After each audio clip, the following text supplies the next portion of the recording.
Ruby Redmond had spent the better part of 3 years convincing herself that she did not mind being invisible, but standing alone at the edge of Caldwell's only decent wooden floor on the night of the autumn social in 1882, with fiddle strings being tuned somewhere behind her, and the smell of beeswax candles thick in the warm September air, she was finding that particular lie considerably harder to maintain.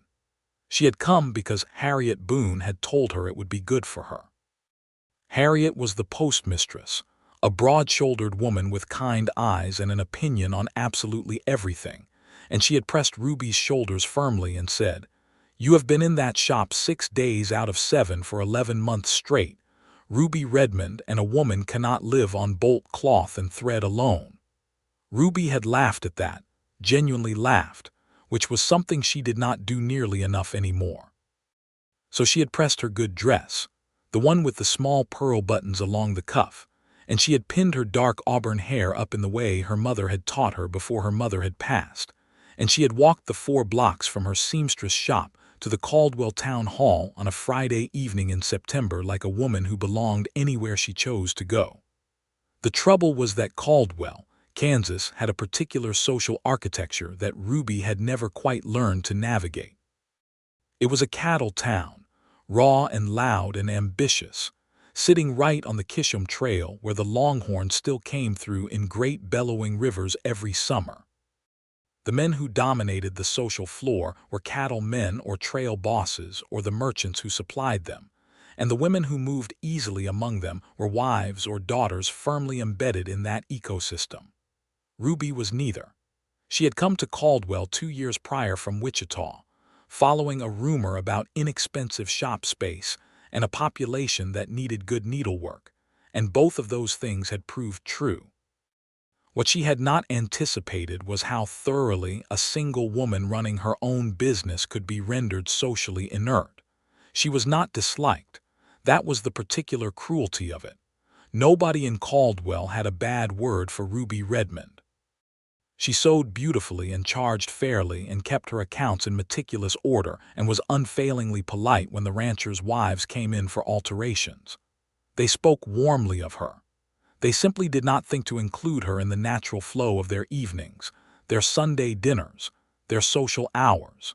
She existed in Caldwell the way a very useful piece of furniture exists in a room appreciated, necessary, and fundamentally overlooked. So she stood at the edge of the hall with a cup of switchel she had barely touched, watching the room fill up around her, and she was doing a reasonable job of appearing composed when the door swung open again, and let in a gust of September air along with a man she did not recognize.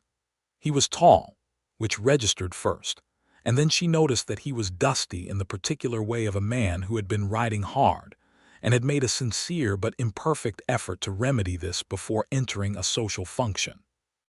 His hat was in his hand, a good brown hat with a slight crease along the crown, and his dark hair was damp at the temples as though he had recently used a water trough or a pump.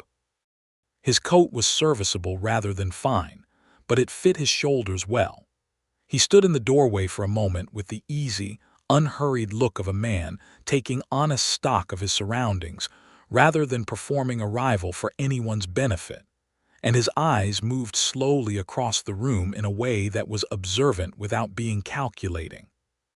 Ruby looked away because she was not in the habit of staring, and she redirected her attention to the 3 musicians who were finally settling in with their instruments at the far end of the hall. The fiddler drew his bow across the strings experimentally, and somebody adjusted a chair leg with a scrape across the floor, and the low roar of conversation continued around her like a creek running past a stone. She did not see the man cross the room. She only knew he had when he stopped beside her, close enough that she could see him in her peripheral vision, and said, "That looks like a drink that isn't doing anybody much good standing still." Ruby turned. Up close he was perhaps 30 or so, with a face that had clearly spent considerable time outdoors but had arranged its lines into something that was, she thought, quite honestly pleasant to look at. His eyes were a particular shade of gray-brown that she did not have a ready name for, and they were looking at her with an expression of direct, uncomplicated friendliness that she found simultaneously disarming and slightly suspicious, because men who looked at her with that much ease usually had a wife nearby and were simply being polite on her behalf. She glanced, instinctively, toward the door he had come through. "I'm alone," he said, reading the glance with an accuracy that startled her slightly. "In the sense that I didn't come with anyone, not in the sense that I'm a man of sorrows." He smiled when he said it, and the smile transformed the road-worn quality of his face into something considerably warmer. "My name is Albert Ford. I rode in from Dodge City this afternoon, and Mrs. Boone at the post office told me the social was the only way to get a proper introduction to a town, so here I am." "Harriet Boone told you to come," Ruby said. "She did. She was very firm about it." "She told me the same thing," Ruby said, and something in her relaxed fractionally, because the image of Harriet Boone dispatching strangers to social functions with the same maternal authority she applied to everyone was oddly comforting. "Ruby Redmond. I run the seamstress shop on Merchant Street." "Albert Ford," he said again, as though confirming it for both their benefit, and held out his hand. She shook it because she was not a woman who believed handshakes were the exclusive province of men, and his grip was firm and brief and respectful. "What's in the cup?" he asked, nodding toward her switchel. "Vinegar, water, ginger, and good intentions," she said. He laughed, a genuine sound with no performance in it, and she felt the edges of the evening shift very slightly into something less uncomfortable than it had been 60 seconds ago. "Can I get you something else? Something that might be worth drinking?" "There's cider on the table by the window," she said. "Though I suspect you've been riding since before noon and you might want something more substantial than cider." He looked at her with that same direct quality, as though she had said something that interested him. "You're right about the riding. How did you know? The dust on your boots is a particular shade that comes from the road south of here, not the local creek soil. And you cleaned up, but you didn't change your shirt, which means you didn't have time or didn't have a better one with you. And a man who has a better shirt always brings it to a social." She said it matter-of-factly and then felt herself color slightly, because that was precisely the sort of observation that made people look at her strangely. "I notice things like that. It's useful for fitting garments. I apologize if it's peculiar." "Don't apologize," he said, and he said it with such simple emphasis that she did not. "It's the most interesting thing anyone said to me in 3 days of riding, which tells you something about the quality of conversation on the Kishom Trail in September." The musician struck up then, a reel that cracked across the hall with enough energy to rattle the window glass, and several couples immediately surged toward the cleared floor space with the purposeful joy of people who had been waiting since the last tune stopped at whatever social came before this one.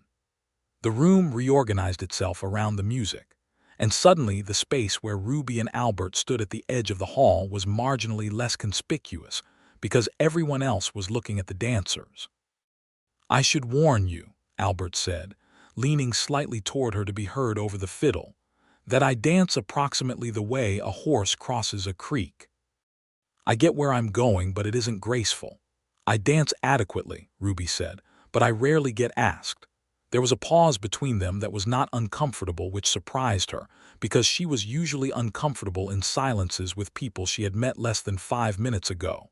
"Then we're well matched," he said. "Would you like to dance anyway, or would you rather stand here and tell me more interesting things about my clothing and general condition?" She considered him for a moment. The fiddler had settled into the reel with obvious competence, and the floor was filling with people who knew each other's rhythms and histories, and would weave around one another without needing to think about it. She had stood at the edge of that floor for 40 minutes before Albert Ford walked in. She had been fully prepared to stand there until the last candle was pinched out. "I would like to dance," she said. He was right that he was not graceful. He was also right that he got where he was going, and he had a quality that Ruby recognized in certain clients who came in uncertain of what they wanted.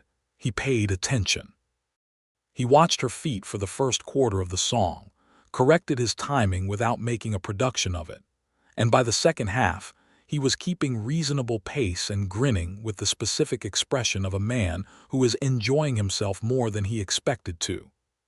His hand at her waist was steady, and he held her at a proper distance, and he counted under his breath at one point, which she found charming rather than embarrassing. When the song ended, they were both slightly breathless, and she had moved farther into the room than she had stood all evening. "You survived," she said. "Barely," he said. "You're a good leader." "I wasn't leading." "You absolutely were," he said, "and I was grateful for it." He found them both cups of cider from the table by the window, and they stood together in the middle of the room rather than at the edge, which felt like a different country entirely. And he asked her how long she had been in Caldwell, and she told him. And she asked him where he was from and what had brought him to Dodge City, and he told her. He was from Georgia originally, which explained certain cadences in his speech that she had noticed but not placed. He had come west after the war, the Civil War, which had ended 17 years ago but still shaped the geography of so many lives, not running from anything specific, he said, but following the particular kind of restlessness that took hold of young men who had seen too much and needed to see something that wasn't damaged. He had worked cattle drives for 3 years, then saved enough to buy a small parcel of land outside Dodge City, and he had spent the last 4 years building it into something that a man might reasonably call a ranch without embarrassing himself. "What brought you to Caldwell specifically?" she asked. "A mare," he said. "I bought a bay mare from a man in Dodge who told me she came from stock out of the Hartley spread south of here, and I wanted to see the herd for myself before I started thinking about a second horse. You buy a horse from good stock, you want to know the stock is still good." "That's practical," she said. "I try to be," he said. "Not always successfully, but I try." He glanced around the room with that same unhurried quality he had brought through the door. "Is this a usual Friday for Caldwell?" "The social is once a season," she said. "The rest of Friday is cattle business, and the saloon and people going to bed before the sun is quite finished." "Sounds like Dodge." "Most cattle towns sound like Dodge, I expect." "Have you been?" "Once," she said, briefly. "I prefer Caldwell. It's slightly less." She searched for the word. "Combustible," he offered. "That's the word," she said. Caldwell in 1882 was indeed a town with a reputation for volatility. It sat at the southern edge of Kansas, close enough to the Indian Territory border that the cattle trade had a particular edge to it, and the law enforcement situation had been, diplomatically speaking, inconsistent over the years. The town had ambitions toward civilization, hence the town hall, the social, the good wooden floor. But the cattle trade that funded those ambitions also flooded the streets with trail hands who had been 3 months on the Kishom and had money and thirst in equal measure. Ruby had learned to navigate around the worst of the Friday night noise with the same matter-of-fact competence she applied to everything, but she did not romanticize it. They talked through 2 more reels and a slower song that she did not dance to because her feet were making clear that 1 energetic reel per evening was their current negotiating limit. Albert did not press her to dance again, which she appreciated. He simply stayed where he was in the room's middle distance and talked to her, and she found herself thinking, with some astonishment, that she could not remember the last time she had talked to someone for this long at a social function, without one of them looking for an exit. He asked her about the seamstress work with genuine curiosity rather than polite inquiry, which meant his questions went past. "And how is business?" into territory like how she selected her thread suppliers, and whether the cattle trade created unusual requirements in terms of garment durability. She told him about the ranchers' wives who wanted dresses that could survive a working homestead without giving up all dignity, and he listened with the focused attention of someone who understood the gap between what things are supposed to be and what they actually need to be. "My mother sewed," he said at one point, "beautifully. She could look at a dress in a magazine and produce something almost identical from memory. I grew up thinking that was an ordinary skill. "It isn't," Ruby said. "No," he agreed. "I know that now." There was something quiet in the way he said it, and she did not press. Around 9 o'clock, the hall began to thin as families with children made their way home, and the musicians cycled through their slower closing songs. Several of the women who had been dancing glanced toward Ruby and Albert in the particular way of people who have noticed something they intend to discuss later, and Ruby was aware of it without allowing it to alter her posture or her conversation, because she had spent too long being invisible in this room to start performing for the audience now that she had accidentally acquired one. Harriet Boone materialized at Ruby's elbow around 9:30, with the expression of a woman deeply satisfied with her own logistical genius. "I see you found each other," she said, directing this at neither of them specifically and both of them generally. "You mentioned the social to Mr. Ford," Ruby said. "I mentioned the social to everyone who comes through the post office in the week before it," Harriet said serenely. "It is an efficient system. Mr. Ford, are you staying in town tonight?" "At the Caldwell Hotel," he said. "I plan to look at the Hartley horses in the morning." "Good. The Hartleys are fine people. Ruby, you should walk with me. I'm heading past Merchant Street." She said it in the tone that was technically an offer and functionally a statement, and Ruby recognized it as Harriet creating a graceful exit while simultaneously engineering whatever came next. Because Harriet Boone was a woman who believed in the postal service, good community structure, and the deliberate application of social pressure in service of human happiness. Ruby set down her cider cup and retrieved her shawl from the hook where she had placed it, and she turned to Albert Ford and found him looking at her with an expression she couldn't immediately categorize: attentive and open and slightly careful, like a man who is aware that the next thing he says matters. "It was a genuine pleasure, Miss Redmond," he said. "The whole evening, not just the dancing." "It was," she said, and meant it without reservation, which was unusual enough that it registered as something she should pay attention to. "I hope the mare is everything her bloodlines suggest." "I'll let you know," he said, and then seemed to realize that was a presumptuous thing to say to a woman he had known for 3 hours, and added, "if I'm back through Merchant Street for any reason." "My shop is the one with the blue door," she said. "You're welcome to knock." She was outside in the September air before she allowed herself to think about what she had just said, and then Harriet's arm was through hers, and they were walking down the board sidewalk through the warm Kansas night with the sound of the fiddle fading behind them, and a sky so full of stars it seemed almost extravagant. And Harriet said nothing at all, which was so unlike her that Ruby glanced sideways. Harriet was smiling in the serene manner of a woman who has successfully delivered a letter to the correct address. Ruby said, "Don't." "I haven't said a word," Harriet said. "You're thinking very loudly." "That is not my fault," Harriet said. Ruby went home and lit her lamp and sat at her worktable for a while, not sewing, just sitting in the particular stillness of her small rooms above the shop with her hands folded in her lap, and the memory of a conversation running back through her in detail. She noticed everything about people.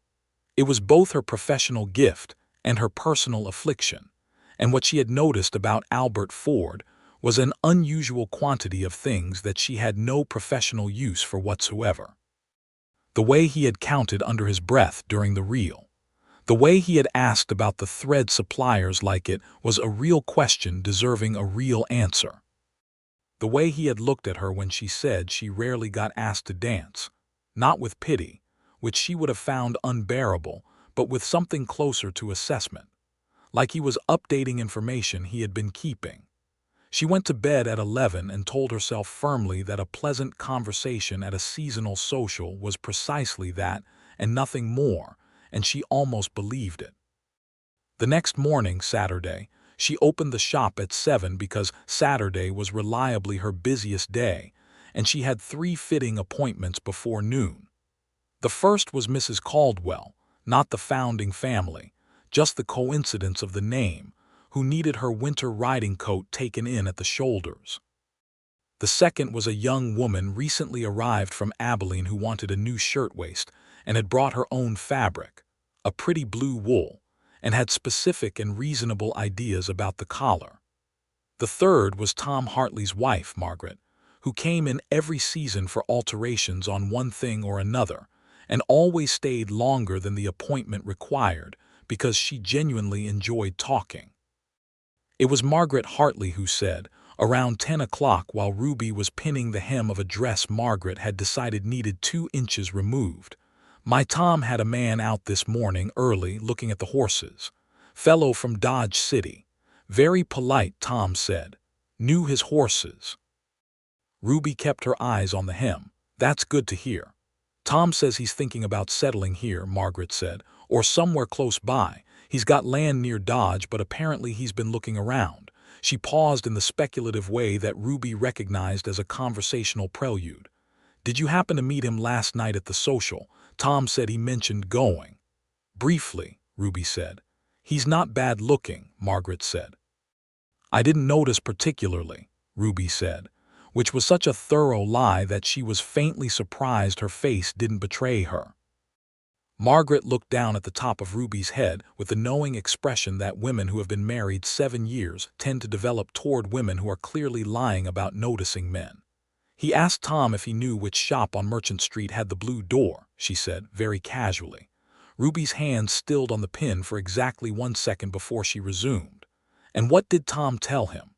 "Tom told him it was your shop, naturally. Tom knows everyone's shop." Margaret smiled and looked straight ahead at the wall mirror. "I'm just mentioning it." "You're mentioning it very loudly," Ruby said, which was what she had said to Harriet the night before, and she recognized with slight exasperation that she was apparently surrounded by women who communicated at full volume while claiming silence. Albert Ford came through the blue door at 2 o'clock that afternoon. She heard the bell above the door and called from the back room where she was cutting. "Just a moment," and came out with her measuring tape still around her neck, and found him standing in the front of the shop with his hat in his hands and the same expression of unhurried attention he had brought into the town hall the night before, except that in the daylight she could see things she had not seen by candlelight, the small scar along his left jaw. The way his eyes had a warmth in them that was not contingent on whether anyone was looking. The fact that he had clearly changed his shirt this morning, and this one was clean, and a dark blue that suited him considerably. "The mare passed inspection," he said. "I'm glad to hear it," she said. She did not pretend she hadn't been told he might come, because that would have required a performance of surprise she did not want to give. "Did you find what you needed from the Hartleys?" "More than I needed," he said. "Tom Hartley is a generous man.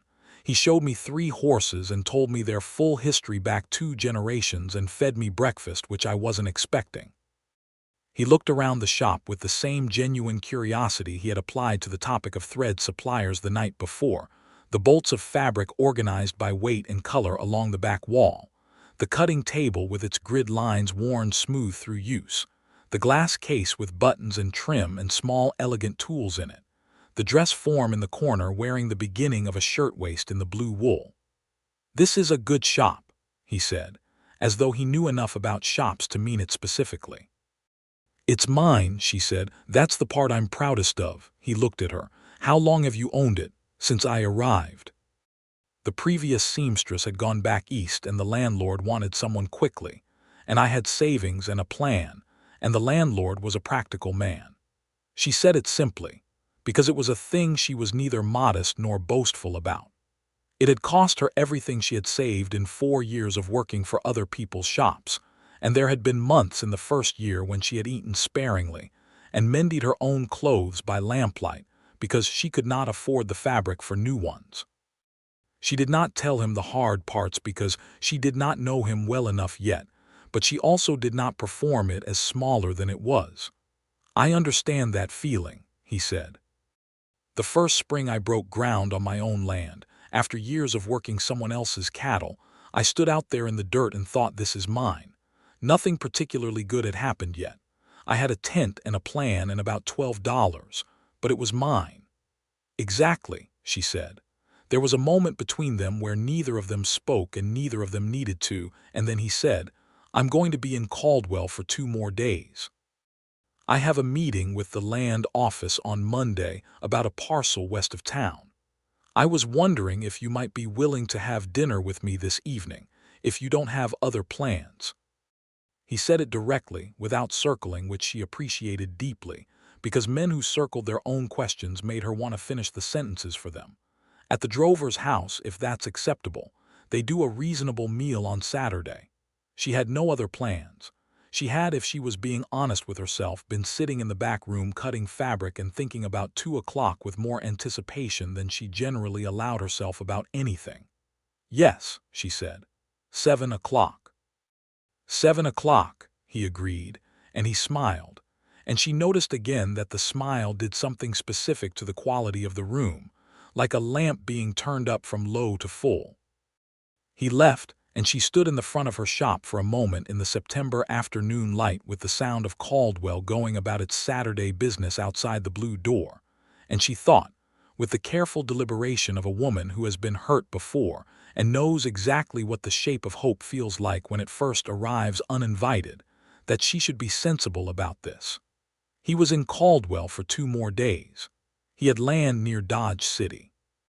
He was a pleasant man who had crossed a room and talked to her before the music started, and that was a kind thing but not necessarily a permanent one. She went back to her cutting table and thought all of this very sensibly for approximately 4 minutes before she admitted to herself that she was going to press her hair carefully tonight and wear the dress with the small pearl buttons. Dinner at the drover's house was, in the currency of 1882 Caldwell, a respectable establishment.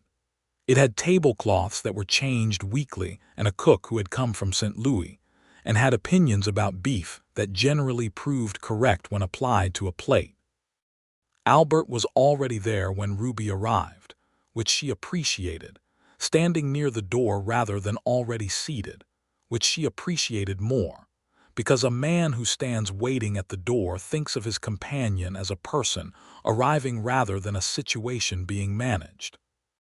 They were shown to a table near the window, and the September dark was settling over Merchant Street outside with the blue-gray quality of early autumn evenings, and the kerosene lamps on the tables made everything warm and amber-toned, and Ruby thought, not for the first time, that whoever had invented candlelight had done the human race a considerable kindness. He ordered the beef, naturally. She ordered the same because she was hungry and not inclined to perform dainty appetite. They were brought cornbread and she was grateful for it. "Tell me about the land parcel," she said, because she was genuinely curious and because she wanted to hear him talk about something that mattered to him. "It's about 6 miles west," he said. 240 acres. Good grass, a creek that apparently runs year-round, which is the part I care most about. I have land near Dodge, but the water situation is less reliable, and I've been thinking for a year about whether to expand here or consolidate and move." He broke a piece of cornbread and considered it. "The meeting Monday will tell me more about the title history. I don't want land with complications." "What kind of complications?" "In this territory, you can buy land that was originally part of an agreement with a reservation boundary that got redrawn without particular regard for the original agreement," he said, and there was something careful and honest in the way he said it. "I don't want that. Not because of legal problems, though those are real, but because I don't want to build something on ground that was taken unfairly from someone who had it first." He looked at her across the table with a directness that she had already come to recognize as simply how he communicated, without calculation or performance. "Does that seem strange to you?" "No," she said. "It seems like someone who thinks about where he puts his feet." "My father never thought about where he put his feet," he said, "and everything he built fell over eventually." He said it without bitterness, but also without softening it into something it wasn't. And she understood that the war he had mentioned the night before was threaded through this somehow. And she did not press on it because he had not opened that door all the way, and she respected the architecture of closed doors. "The territory question is real," she said. "I've had clients who came in from ranches that ended up in legal trouble because the survey lines were never right. Two women I used to see regularly had to pack their households inside of 30 days because the title turned out to be disputed. She shook her head. They'd been there 4 years, had a kitchen garden and a smokehouse and children who knew which creek to fish in. That's what I'm trying to avoid, he said, on every level. They ate and talked, and the conversation moved through his time in Georgia before the war, which he spoke of with the specific warmth people reserve for places they loved before they understood what those places contained. His family had farmed cotton, which he acknowledged with the straightforward discomfort of a man who has spent considerable time understanding what that meant, and she respected him for not dressing it in softer language.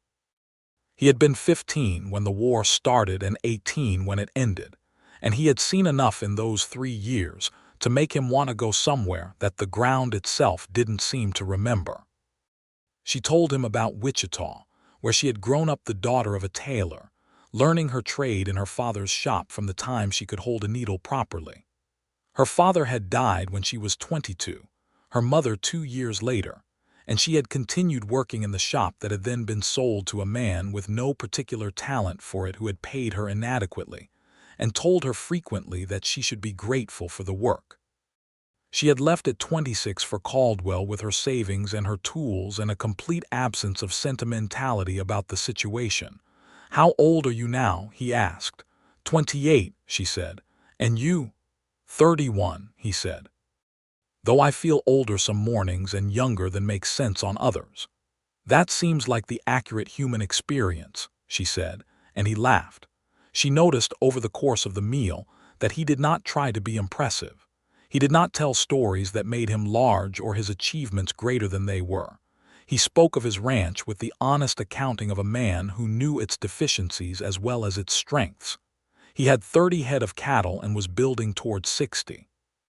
He had a small house, 2 rooms, that he had built himself and that kept out the weather but was not, he said with a slight smile, architecturally ambitious.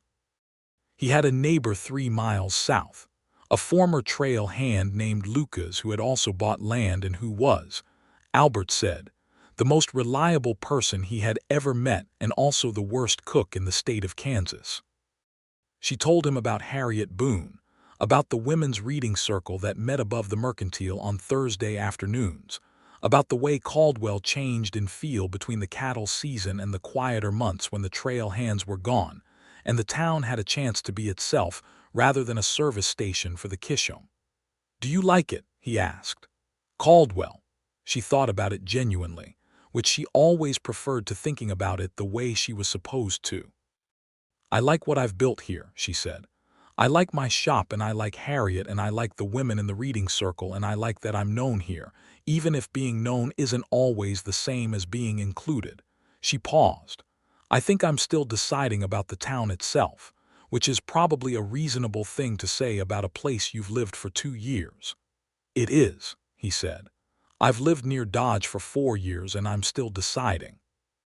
Outside, a horse was being ridden past at a pace that did not entirely suit the proximity to a main street, and someone shouted something from the direction of the saloon 2 blocks over, and Caldwell was being its ordinary vigorous self in the September evening.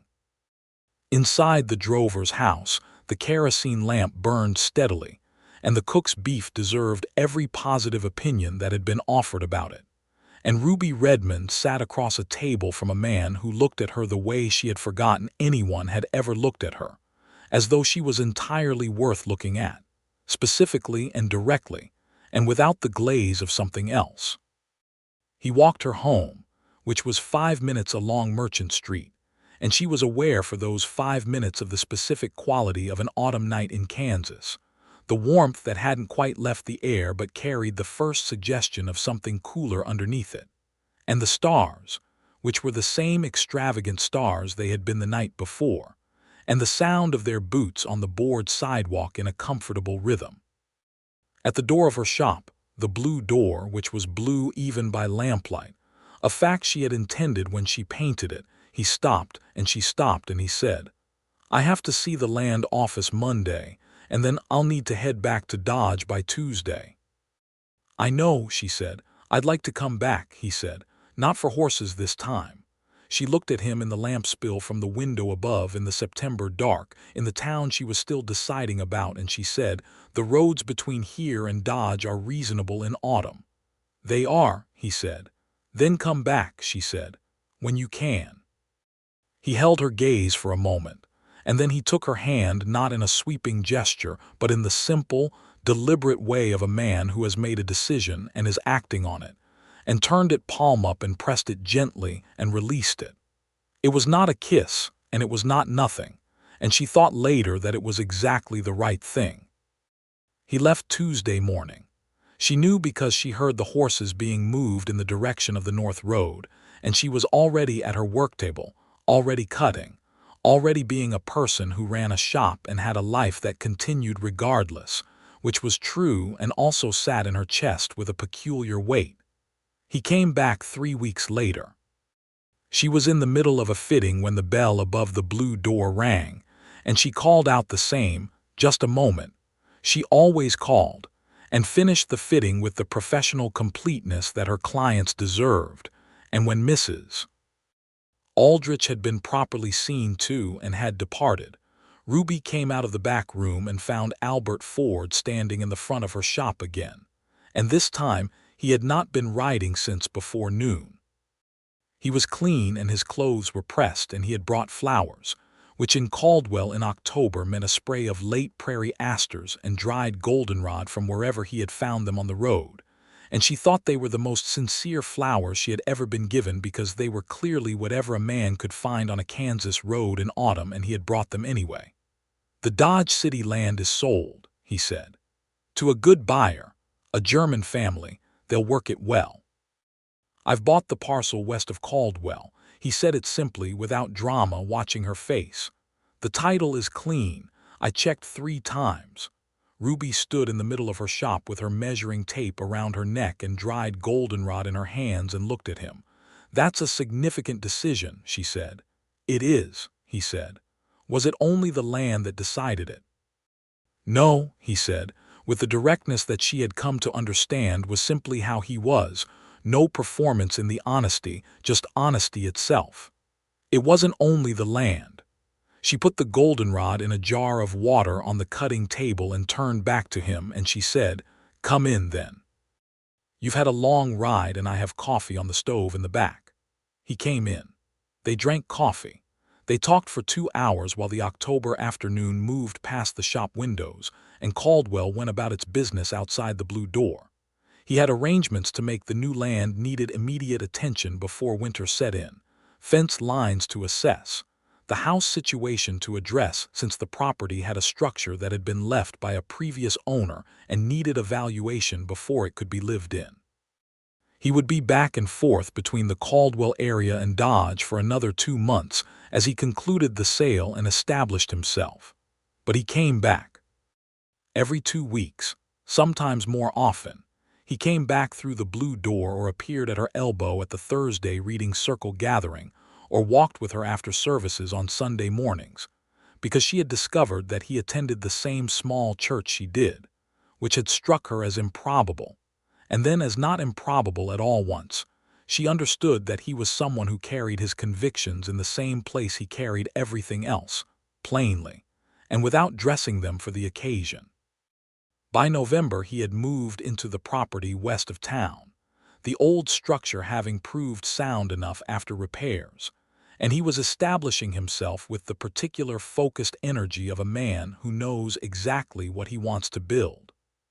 His neighbor Lucas from Dodge had also moved, a fact Albert mentioned with the slightly guilty pleasure of someone who has accidentally improved his neighbor's situation in the process of improving his own. And there was a small, growing community of homesteaders in the western reaches of Caldwell's territory who were finding their footing with the same mixture of difficulty and stubbornness that the land seemed to require. Ruby went out to see the property in November, on a Sunday afternoon when the sky was that specific steel blue of late autumn in Kansas, and the grass had gone the color of pale gold, and the land extended in every direction with a flatness that she had never entirely gotten used to, but had come to find its own kind of beautiful. like a sentence that goes on longer than you expect and turns out to have something worth saying at the end of it. He showed her the house, which was 2 rooms and honest about it, with a stove that drew well and a window on the south side that let in the low winter light. He showed her the fence lines he had repaired and the creek that did indeed run year-round, visible now as a dark line through the pale grass. He showed her where he planned to expand the house in spring, sketching it in the air with his hands the way people who think in structures do. And she listened to the shape of the plan and asked questions about the kitchen placement, because she understood light and space from years of working in rooms where both mattered. And he listened to her answers and incorporated them into the air sketch without any of the particular defensive quality she had seen in men who did not actually want to hear from anyone about plans they had already made. Standing at the edge of his land in the November afternoon, with the cold coming off the grass and the creek running quiet in the distance, and the house behind them with smoke from the stove bending south in the wind, she thought, with the same careful deliberateness she had applied to everything about him since September, that she was not deciding about this anymore. She had been deciding about Caldwell, and Albert Ford was now part of Caldwell in the way that the creek and the grass and the specific quality of the autumn light were part of it, not separate things to be evaluated, but woven through. She did not say any of that, because November was early and she was not a woman who poured herself out before she was ready, and also because she suspected he knew. He had that quality of patient attentiveness that did not need everything spoken in order to understand it. He did know. On the Sunday before Christmas, which in Caldwell meant the streets were cold, and the smoke from every chimney went straight up in the still air, and the mercantile had put sprigs of holly in the window that everyone agreed looked very fine. He came to her shop not in the afternoon but in the morning, at 10 o'clock, and when she opened the blue door she found him standing in the cold with his hat in his hands and an expression she had not seen before, not uncertain exactly. Because she suspected uncertainty was not a state he visited often, but the particular careful quality of a man who has arrived at something important and is aware of its importance. "I need to ask you something," he said. "Coming out of the cold," she said. "I'd rather say it here," he said, which she understood. Some things are better said in the open air, where the sky is a witness and nothing echoes. "Ruby," he stopped, started again. "I came to Caldwell in September to look at horses, and I found something considerably better. You are the most honest person I have met in 31 years, and the most interesting, and the person I want to talk to when I have something to think about, and the person I want to tell things to when something good happens." He looked at her with the gray-brown eyes that she had first seen by candlelight and had now seen in every quality of Kansas light there was. "I know this is early by some measurements. I know you have a life here that you built yourself, and I'm not asking you to set it down. I'm asking if you would let me be part of it, properly." He paused. "I'm asking you to marry me, Ruby, if you want to." It was the "if you want to" at the end that she thought about for years afterward as the most characteristic thing he had ever said, because it contained the whole of him in 3 words: the respect for her wanting, the refusal to assume, the acknowledgement that her yes had to be freely given or it wasn't worth having. The cold was sharp and the smoke was going straight up from every chimney on Merchant Street, and she was standing in the doorway of the shop she had built from savings and stubbornness, and she said, "Albert, I want to." He looked at her for one long moment as though making sure, as though he needed to confirm that the world had actually rearranged itself in this particular and excellent way. And then he smiled, the full smile, the one that turned up the lamp, and she stepped forward, and he put his arms around her right there in the cold December morning on the board sidewalk outside the blue door, and held her. They were married in March, when the land west of town was showing the first tentative green of a Kansas spring, and the creek ran full with snowmelt, and the sky had that particular clean-washed quality that early March produces if you're patient enough to wait for it. The wedding was in the small church they both attended, and Harriet Boone sat in the third pew with an expression of absolute satisfaction that she made no attempt to moderate, and Margaret Hartley cried, which surprised no one because Margaret cried at weddings as a matter of principle and general goodwill. And Lucas, Albert's neighbor and relocated friend from Dodge, stood up beside him and was later reported to have been moved by the occasion, though he would not confirm this himself. Ruby wore a dress she had made herself, cream-colored wool with a fitted bodice and small buttons she had ordered specially from a supplier in St.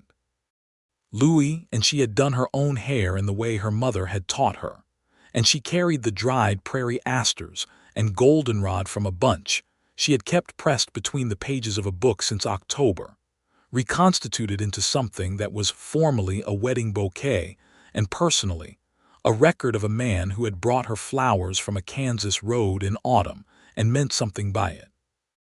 The reverend said the words that reverends say, and they said the words that are said in return, and she looked at Albert Ford while she said them and he looked at her, and she thought that the room had the quality of a place where something real was happening, which she had heard was supposed to be the experience, and was relieved to find it was actually so. They had a small dinner afterward at the drover's house, a dozen people around 2 tables pushed together, and there was good beef and good bread, and someone brought a cake with dried fruit in it that was better than it had any right to be given the season. And Harriet made a toast that was moving and also slightly funny, which was exactly the right combination. And Albert leaned over at one point and said something quiet in her ear that was private, and she laughed, genuinely and freely. The same laugh she had given Harriet back in September when Harriet had said a woman cannot live on bolt cloth and thread alone, and she thought that Harriet had been, in the most comprehensive possible sense, entirely right. They went home to the house west of town, which had now had spring added to it in the form of a kitchen expansion and a second window and a bedroom that was no longer the same room as the sitting room, and which had curtains Ruby had made from a particularly fine blue cotton she had set aside for no conscious reason, but which turned out to have been waiting for exactly this purpose. It was quiet outside, the quiet of open land in early March, and the creak was audible from the bedroom window, and the stars were the same extravagant stars they always were in Kansas. And Ruby Redmond, who was now Ruby Ford in the legal documents, and Ruby Redmond Ford in her own accounting of herself, lay in the darkness of the house her husband had built and thought that she was, against considerable odds and with great specificity, exactly where she wanted to be. Spring came to the land west of Caldwell the way it comes to Kansas slowly, and then all at once, the grass going from pale to green to a vivid, almost aggressive growth as though making up for the months of dormancy in as little time as possible. Albert had 38 cattle now, 6 more than he had arrived with, acquired through a careful arrangement with Tom Hartley that satisfied both of them and represented Albert's particular style of doing business, which was to know exactly what a thing was worth and to pay that amount without drama. He had also acquired, in the course of the spring, a second horse, a bay gelding from the same Hartley stock as the mare he had originally come to look at, which seemed to Ruby a pleasing circularity in the story of how they had gotten here. She kept her shop. This had never been in question between them, but she had been aware, before March, of the cultural architecture that sometimes collapsed a woman's life into her husband's without particular announcement. Albert had never suggested it and would not have, but she had appreciated the deliberateness with which he had said, at the beginning, "I know you have a life here that you built yourself." She kept her hours on Monday through Saturday. She had taken on a girl, Clara, who was 17 and quick-fingered and serious about learning, and who handled the front of the shop during the morning hours when Ruby was sometimes needed at the land for one thing or another. It was a good arrangement. Clara was paid properly, which Ruby had thought very carefully about given her own history of being paid improperly, and she was taught properly, which Ruby thought about with the same careful specificity. By summer, which in Caldwell meant the cattle season was back in full force, and the trail hands were coming up the Kishom in the particular organized chaos of the trade. Ruby had discovered that she was going to have a baby. She sat with this knowledge for a day before she told Albert, not from uncertainty about telling him, but from a natural desire to hold it to herself for a moment. To be the only person in the world who knew this particular thing before it became something shared, and therefore different in character. She told him in the evening, after supper, sitting in the kitchen where the last of the day's light came through the south-facing window she had argued for in November when he was sketching plans in the air. She simply said it plainly, because there was no other way she knew to say things that mattered. He was quiet for a moment, and then he looked at her with an expression she had never seen before, even in all the months of watching him with the attention she brought to everything. Something that was past happiness into the more complicated territory, where happiness meets the weight of something that changes every future calculation. He reached across the table and covered her hand with his, and his hand was warm and steady, and he said, "Ruby." "I know," she said, though he hadn't finished. "I was going to say that I'm happy," he said, "but that's too small a word." "Most words are too small for certain things," she said. "Yes," he said, "they are." Harriet Boone, when told, was predictably triumphant. Margaret Hartley cried, which was, again, fully predictable and entirely sincere. Lucas, when informed by Albert, responded with characteristic understatement, and then spent the following weekend building an additional shelf unit for the kitchen without being asked, which Albert reported with the affectionate exasperation of a man who has accepted that his best friend expresses care through carpentry. The summer was hot, as Kansas summers are, and Ruby worked her shop in the mornings and rested in the afternoons as the heat built. And she and Clara had developed a working rhythm that suited the increased pace of cattle season, when trail hands needed things mended quickly, and the ranchers' wives sometimes came in with projects that had been accumulating since spring. She was good at her work, and she knew it without needing to perform certainty about it. And the shop continued to turn a reliable profit and expand its small reputation in the way that good workmanship does when it is consistently applied to actual problems. Albert was busy with the herd and the fence lines and the eternal logistics of water management that occupied every rancher in western Kansas, but he came to town regularly and stopped at the Blue Door and sometimes brought her things. Once a sack of good dried fruit from a trader passing through. Once a book that had come through the Caldwell land office among abandoned effects, and that he thought she might like based on the fact that the spine had clearly been read through multiple times by someone who cared about it. He was right. It was a collection of essays that she read slowly through the summer evenings when the heat had broken slightly, and the air through the south window had the cooler quality that Kansas nights provided even in August, a reliable mercy. In October, almost exactly 1 year after he had come through the Blue Door the second time with prairie asters and dried goldenrod, Ruby gave birth to a boy. He was born at the house west of town with the assistance of the town's physician and Harriet Boone, who had appointed herself indispensable to the situation in the same efficient way she appointed herself to everything she decided mattered, and who was in fact enormously useful and steady in a manner that Ruby appreciated deeply at the time and expressed formally afterward. The boy was healthy and large, and made his opinions about the world known from the first minute with considerable volume. Albert held him with the careful, absorbed expression of a man who has encountered something that has permanently altered the arrangement of everything he thought he knew, and Ruby watched him from the bed and thought that this too was a kind of room she had not expected to be in, and was finding, with some wonder, was exactly the right size for what it contained. They named him James, after no one in particular, but with the feeling that it was a name that had its own weight and would suit a person rather than commemorate one. James Ford grew through his first year with the focused energy that seemed to be a family characteristic, determined, and observant and possessed of opinions that predated his ability to express them verbally, and were therefore expressed through other means with great conviction.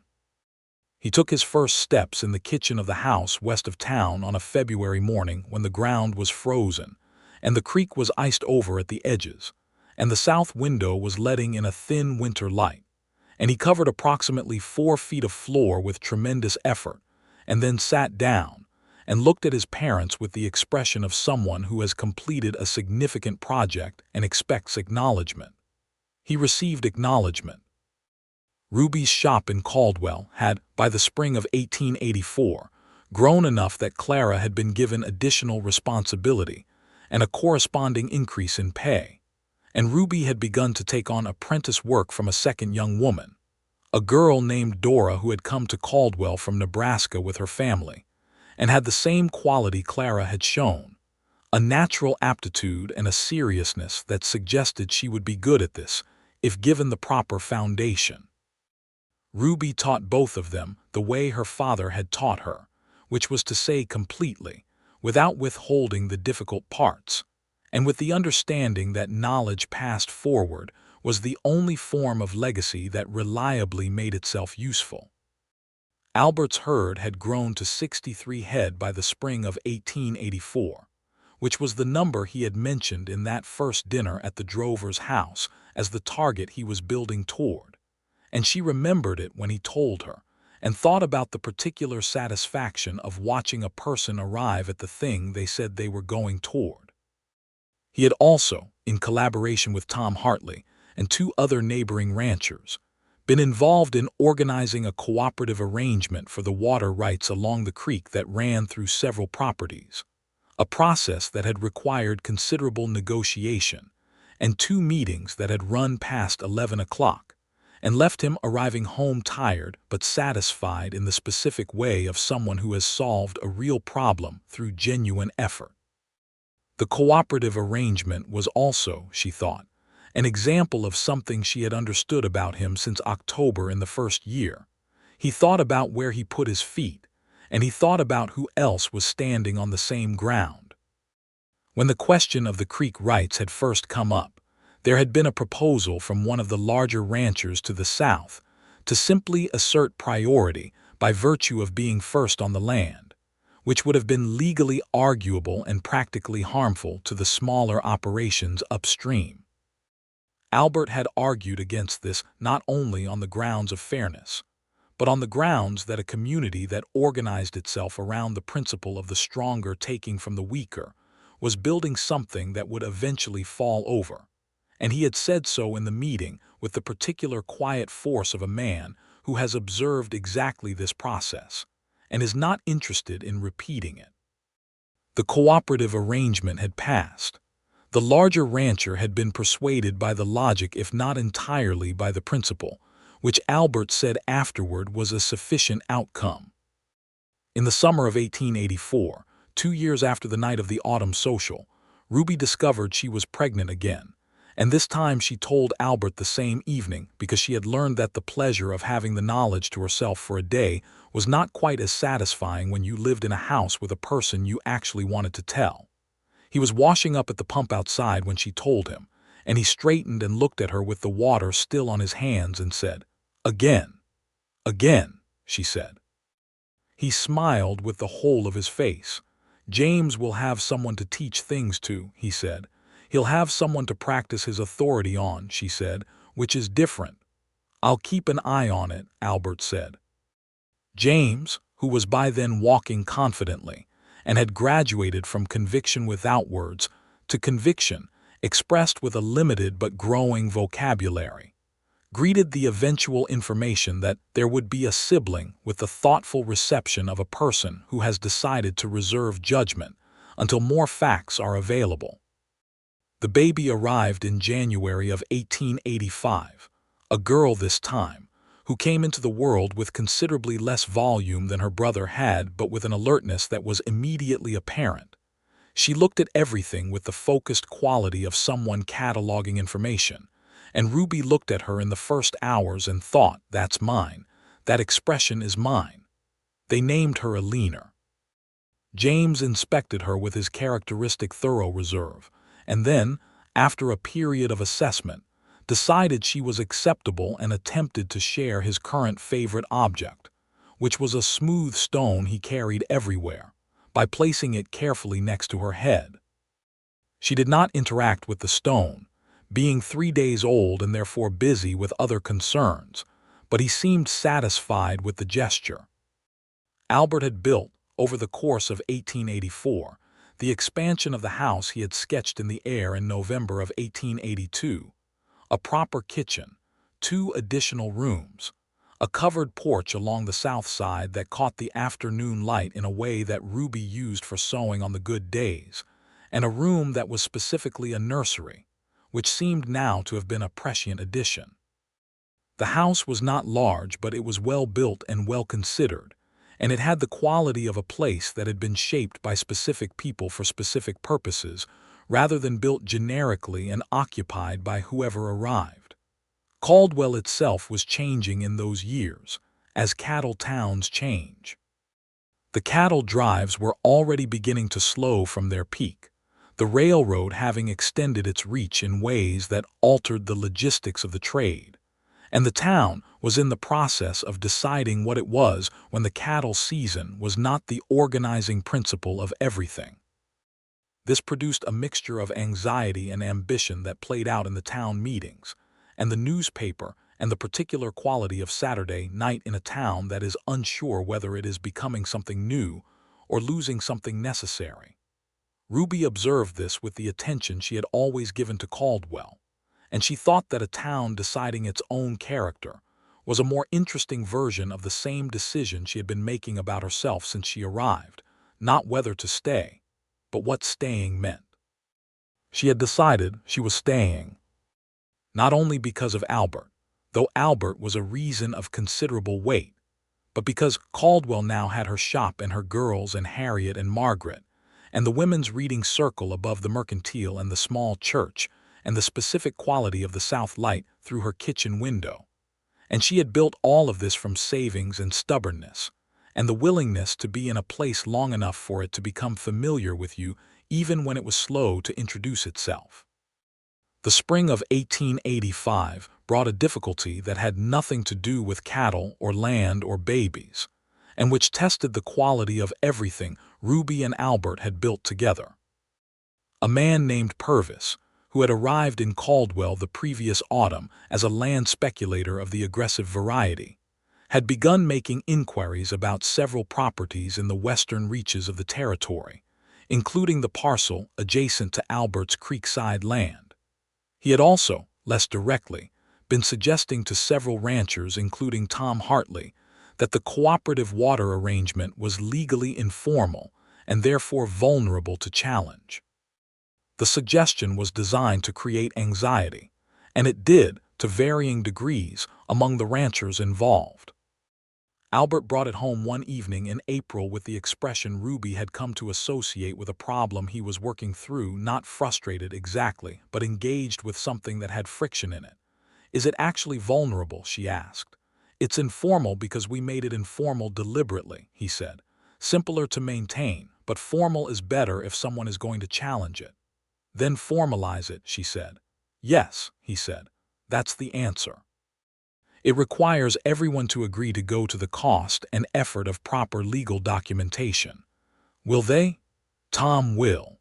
The others will need to be convinced that the cost is worth it now versus the cost of a legal fight later." He looked at the table with the assessment quality he brought to things that required assessment. "I'll make the argument." He made the argument over the course of 2 weeks, meeting separately with each of the ranchers involved, and presenting the case with the quiet precision he brought to everything he wanted to persuade people of, which was not volume and not pressure, but the steady application of good reasoning until the alternative seemed clearly worse.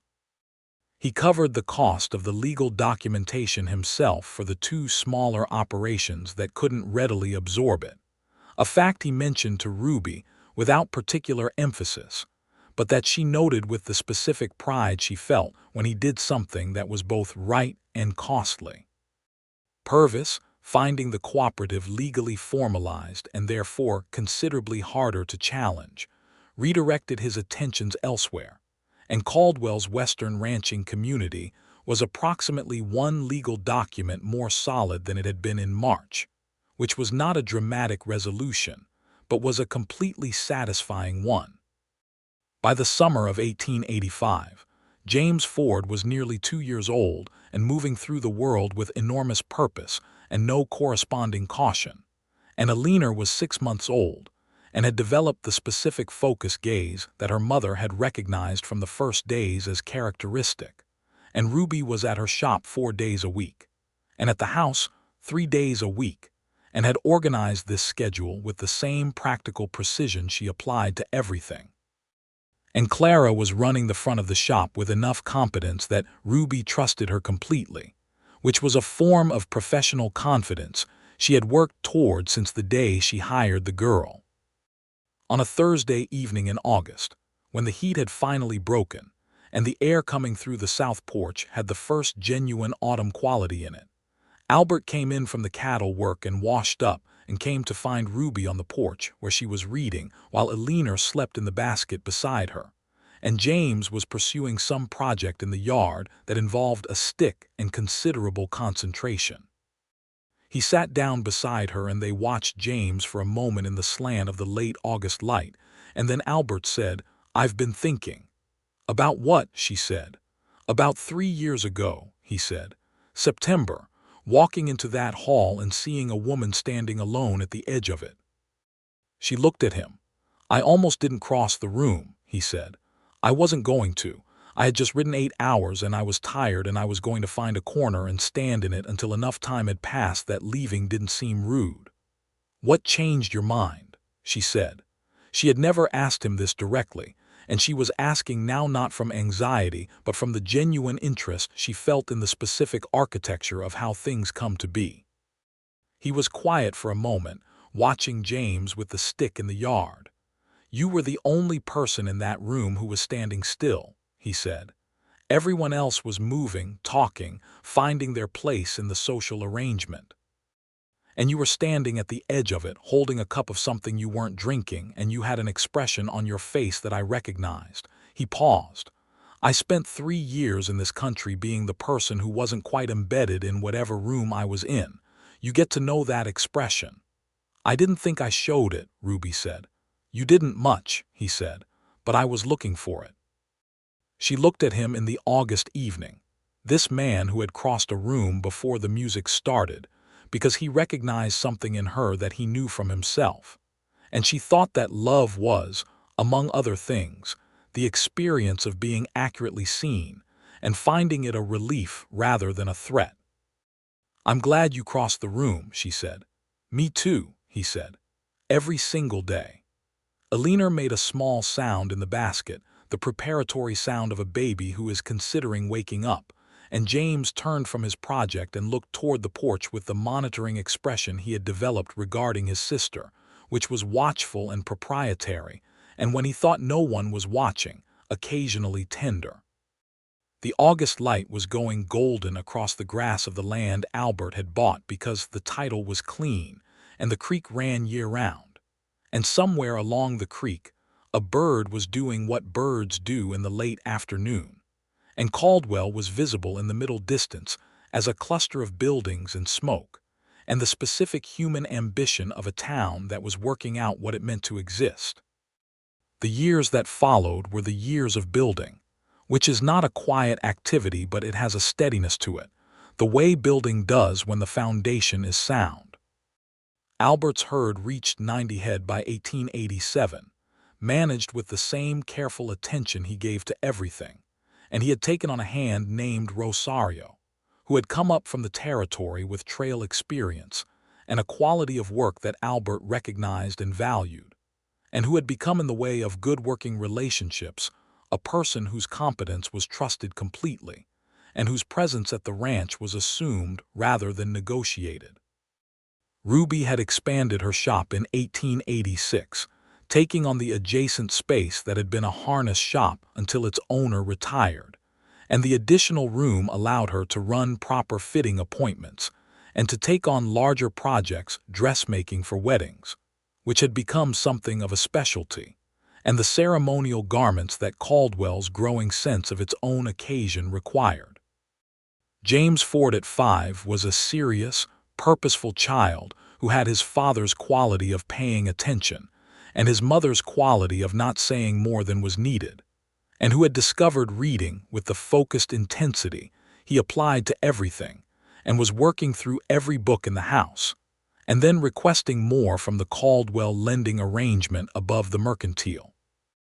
Eleanor at 3 was her mother's expression in a small person with her father's persistence, and was already demonstrating a firm belief in the rightness of her own opinions that gave her parents a mixture of admiration and preoccupation. In the spring of 1887, Harriet Boone retired from the post office after 22 years of postal service and an immeasurable quantity of strategic social engineering, and the town gave her a dinner at the drover's house, and various people said things about her that were true and heartfelt and only slightly embarrassing to her, and Ruby gave a short speech that made Harriet, who had not cried at anything in years, briefly and productively emotional. Harriet remained in Caldwell, naturally, because she was a person who had built her life in a place and had no interest in being anywhere else, and she continued to have opinions about everyone and everything. She simply expressed them in a private capacity now.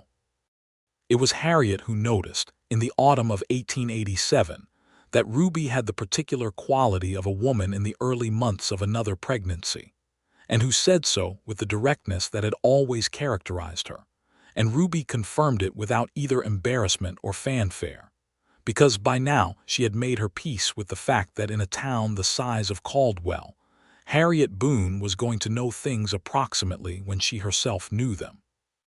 Albert told at supper with the directness that had become their household's primary mode of communication, sat back in his chair and looked at her with the same expression he had had at the pump, the same expression he had had in the kitchen, the same expression that said the world had arranged itself in an excellent way and he was genuinely glad to be in it. 3, he said.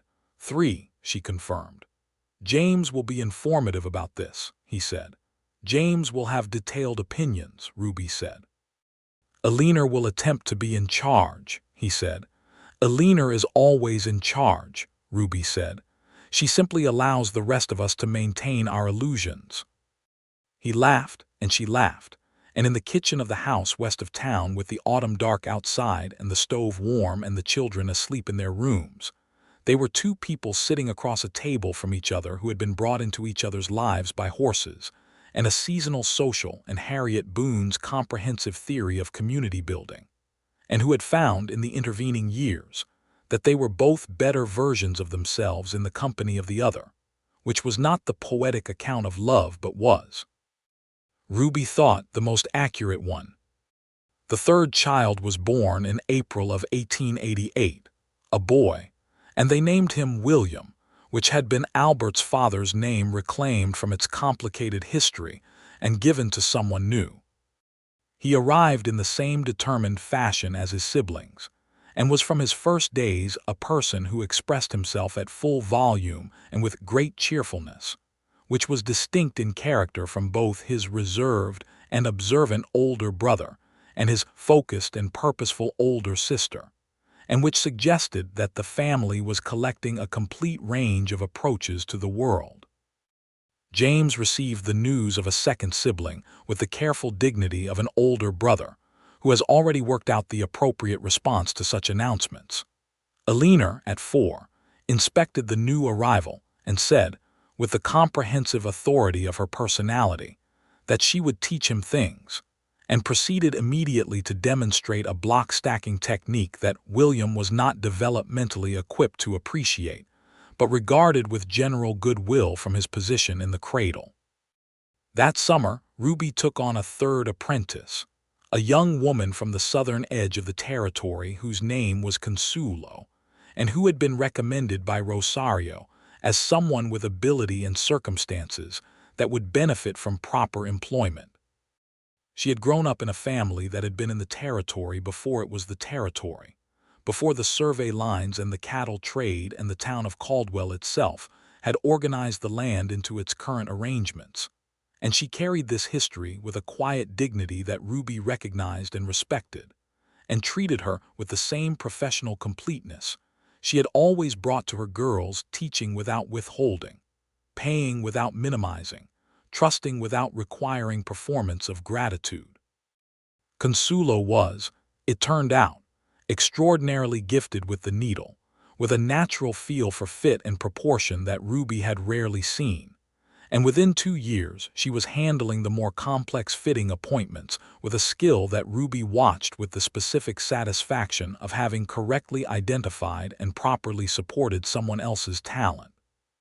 She was also, by 1890, handling the business accounts with a precision that freed Ruby for the creative work, and the arrangement had become one of genuine professional partnership in the way that the best working relationships do when they are built on mutual respect and fair dealing.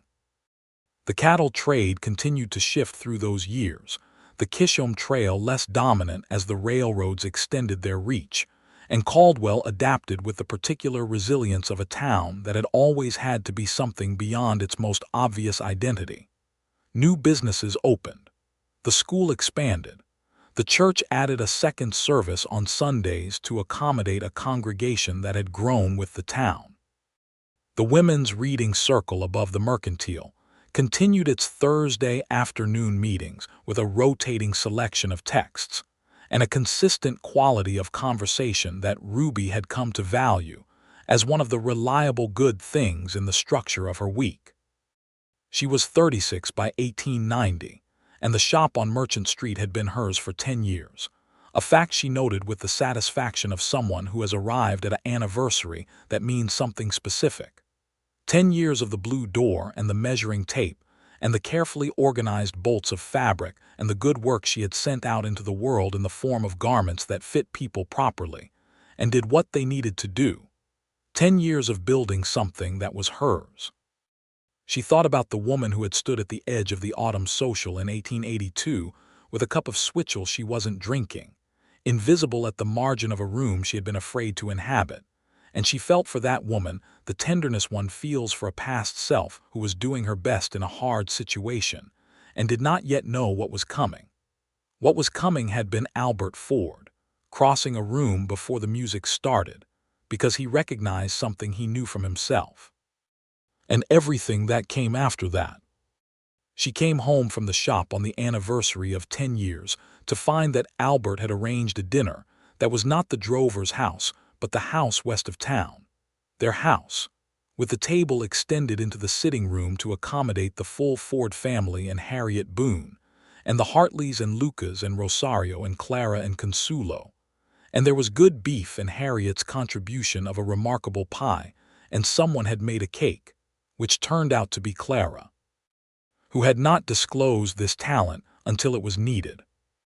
Albert sat at the head of the table, and she sat at the other end, and between them were their 3 children, James, who was 7 and serious, with his father's eyes and his mother's sharp attention; Eleanor, who was 5 and definite, with her own particular combination of conviction and charm; William, who was 2 and present in the joyful, total way of 2-year-olds who have not yet learned to be anywhere else. And around them were the people who had become the human architecture of their life in this place.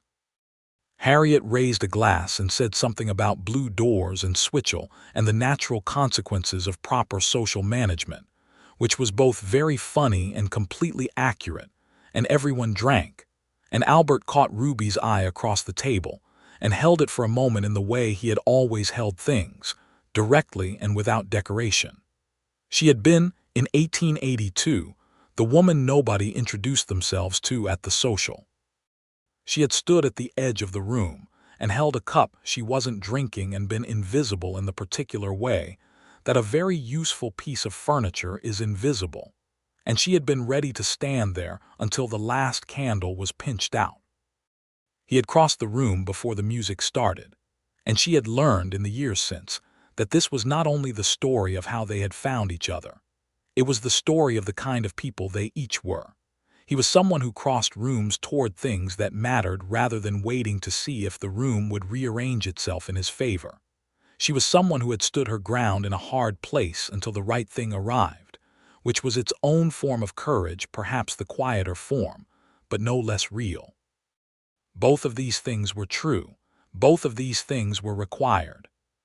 The dinner was long and good, and the children were eventually put to bed, one at a time, with the ceremony that children require and parents provide even when they are tired and happy and wanting to sit with their friends a little longer. James went with his characteristic self-possessed dignity. Eleanor negotiated for an additional story before conceding. William went asleep mid-sentence on his father's shoulder and was carried to his room with the specific tenderness that a sleeping toddler always produces in the person carrying them. The guests departed in ones and twos through the autumn evening, until it was just Albert and Ruby in the kitchen with the lamp burning low and the dishes stacked, and the house quiet in the way it goes quiet when children sleep deeply, which is one of the best quiets there is. 10 years, he said. 8 of them with you, she said. The best 8, he said. Unquestionably, she said. She looked at him across the kitchen table. This man she had known for 8 years and been married to for 7. This man who had built his life with the same careful attention he gave to everything, who thought about where he put his feet, who counted under his breath when he was learning a dance step, who brought flowers from a Kansas road in autumn and meant something by it, who had said if you want to when he asked her to marry him because he knew that her yes had to be freely given or it wasn't worth having, who was still every day the most honest conversation she knew how to have. I've been thinking, she said. About what, he said. About the parcel to the north, she said. The one that came up in the land office last month.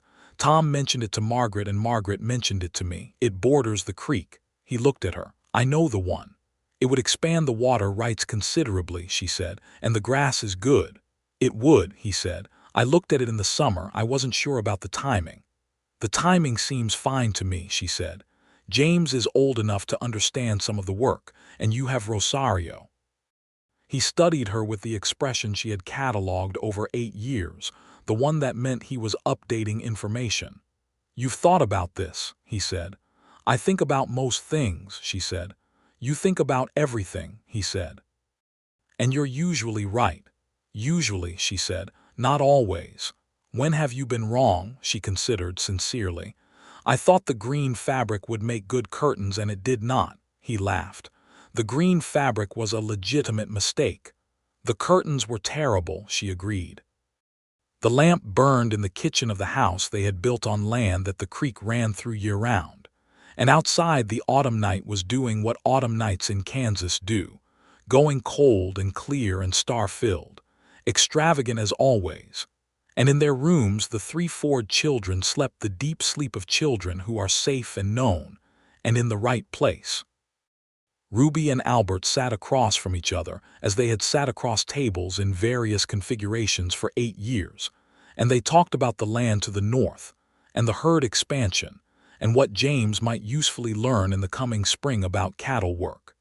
And eventually they talked about nothing in particular, which is what people do when they have talked about everything that needs talking about and have arrived at the place where silence between them is a thing they can inhabit without effort.